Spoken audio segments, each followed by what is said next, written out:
కార్యక్రమాలకు కూడా నిధులు ఇవ్వడం జరుగుతుంది. నిన్నటి రోజున ఎమ్మెల్యే కేటీఆర్ సీఎం అంటే మాజీ సీఎం కుమారుడు కేటీఆర్ కరీంనగర్లో మాట్లాడుతూ త్వరలోనే కేసీఆర్ మళ్ళీ ముఖ్యమంత్రి చేస్తామని చెప్పేసి ఆయన బహిరంగంగానే ఒక స్టేట్మెంట్ రిలీజ్ చేశారు. దానిపైన మీ కామెంట్. విధ్వంసపు రాజకీయాలకు వాళ్ళు పాల్పడుతున్నారు. ధ్వంసపు రాజకీయాలు ప్రజాస్వామికంగా మమ్మల్ని 65 మందిని మా ప్రతిపక్షంతో కలిసి సఫిషియంట్ నెంబర్ ఇచ్చారు అసెంబ్లీకి కావాల్సింది.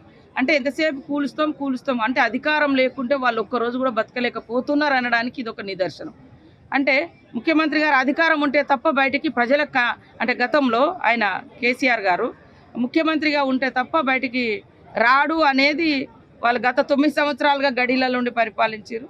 ఇప్పుడు కూడా అధికారం లేదు కాబట్టి కనీసము అసెంబ్లీకి వచ్చి వారు ఎమ్మెల్యేగా కూడా ప్రమాణం చేయలేకపోతున్నారు. అంటే ప్రజాస్వామ్యాన్ని ఎడదీసుకుపోతున్నారు. రాష్ట్ర ప్రజలు ఆలోచించాలి.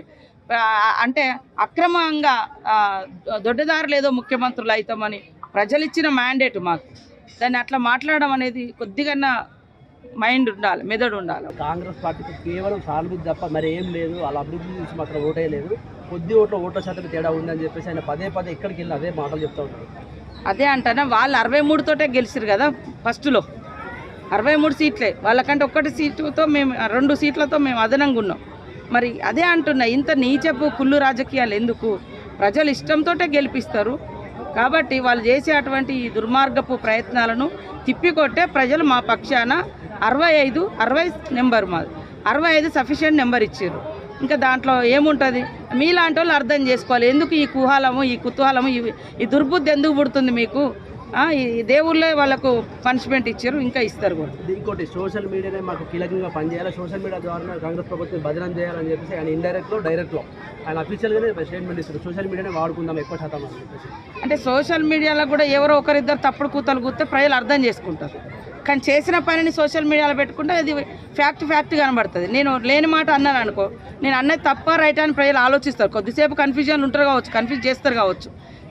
జనరల్గా జరిగిన పనిని ప్రజల ముందు పెడితే ప్రజలు అర్థం చేసుకుంటారు. లేనిది కల్పించి చెప్తే వాళ్ళు ఎట్లయితే పని చేయరో అట్లాంటి పరిస్థితి అవుతుంది. వాళ్ళు అట్లాంటి ప్రయత్నమే చేసారు గతంలో. ఇప్పుడు కూడా వాళ్ళు ఏదో చేయాలనుకుంటారు. ఎందుకంత 5 సంవత్సరాలకు అవకాశం ఇచ్చారు.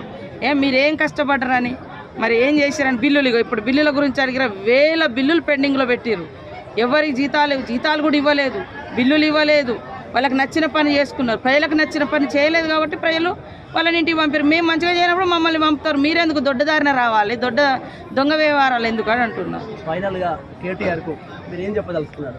బుద్ధిగా పనిచేయి. ప్రతిపక్షంగా నీకు ప్రతిపక్ష హోదా ఇచ్చారు, ప్రతిపక్షంగా పనిచేయి, నిర్మాణాత్మక ప్రతిపక్షంగా ఉండండి.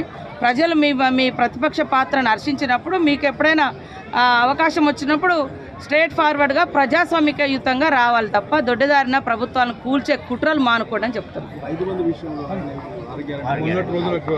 తప్పకుండా చేస్తాము, ఒక్కొక్కటి చేస్తున్నాము. మేము ప్రభుత్వం వచ్చిన కాంచి ప్రజా సంక్షేమం కోసమే పాటుపడుతున్నాము. ఎక్కడ కూడా మా సొంత కట్టడాల కోసమో, సొంత వెహికల్ల కోసమో, సొంత వాటి కోసం రూపాయి కూడా మా సొంత అవసరాల కోసం ఇష్టానుసారంగా ఖర్చు పెట్టలే. వారు లక్షల కోట్ల అప్పులు తెచ్చి తమకు ఇష్టమున్న కట్టడాలు, ఇష్టమున్న జీవితాన్ని గత ప్రభుత్వం అనుభవించింది. మా సీఎం గారు కూడా అట్లాంటిది లేదు, మేమెవరం కూడా అట్లా చేయడం లేదు. ఉన్నదంతా కూడా ప్రజలకు ఇవ్వడానికే, ప్రజలకు దగ్గరికి రావడానికి. ఒక్క ఉచిత బస్సు పెడితే ఎంత కడుపు మండుతుందో వాళ్ళకి తెలుసు. ఆటో వాళ్ళని రెచ్చగొట్టుడు, ఆటో వాళ్ళకు కూడా చెప్పిన వాళ్ళనే. ఇప్పుడు ఈ గల్లీలలో ఆటోలు తిరగడానికి బస్సు అయితే అడ్డం కాదు కదా. ఇప్పుడు ఇక్కడ నుంచి ఒక హైదరాబాద్ పోవాలి, కరీంనగర్ పోవాలి, వరంగల్ పోవాలంటే ఒక ఉచిత బస్సు అనేది ప్రతి ఇంట్లో ఒక మహిళ ఉంటుంది, పిల్లలు ఉంటారు, ఎక్కడెక్కడ దాన్నే ఓర్వలేకపోతున్నారు. మా ప్రభుత్వము తీసుకున్నటువంటి గుడ్ స్టెప్స్, మంచి నిర్ణయాలు ఏవైతున్నాయో వాటిని సహించలేక రకరకాలుగా మాట్లాడుతున్నారు.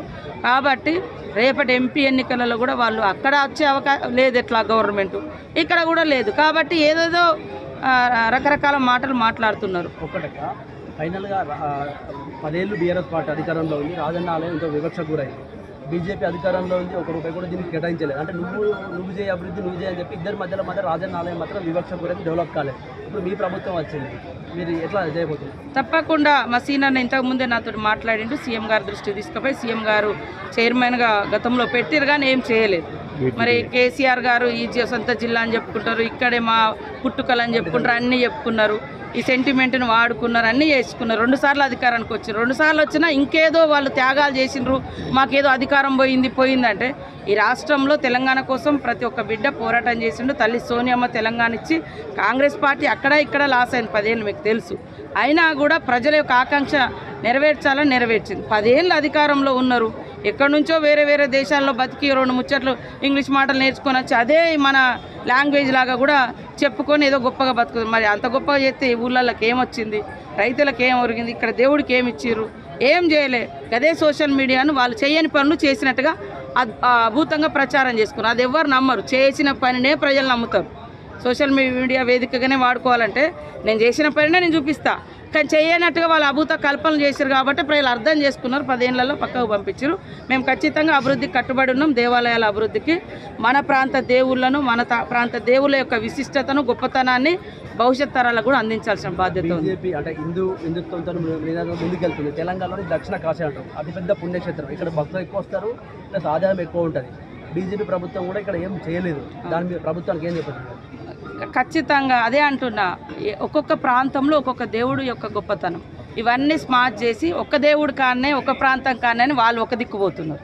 మేము ఎక్కడైతే ఆ ప్రాంత ప్రజల యొక్క విశ్వాసం నమ్మకం ఉంటుందో ఆ యొక్క గొప్పతనాన్ని కాపాడుకుంటూ భవిష్యత్ తరాలకు అందియాలి. ఏ ప్రాంతంలో ఇప్పుడు నాకు ఇష్టదైవం సమ్మక్క సారలమ్మ, తర్వాత మా తల్లిదండ్రులు ఇక్కడికి వచ్చిన తర్వాత అడిగి పోతూ ఉంటాం, అంటే ఈ 2 దేవుళ్ళతో ఉంటుంది. ఇక మరి ఇంకొక అడిగి పోయి ఇప్పుడు మనకు కూడా మొదటి నుంచి కూడా రాముడు, సీత, లక్ష్మణుడు మనము భద్రాచలంలో కొలుదీరు. అసలు తలంబ్రాలు అనేది వాళ్ళ కళ్యాణం రోజు మనం చేస్తాం. ఎటు పోతున్నారు అనేది మీరు అర్థం చేసుకోండి. నేను ఇక దాని గురించి మాట్లాడలేను.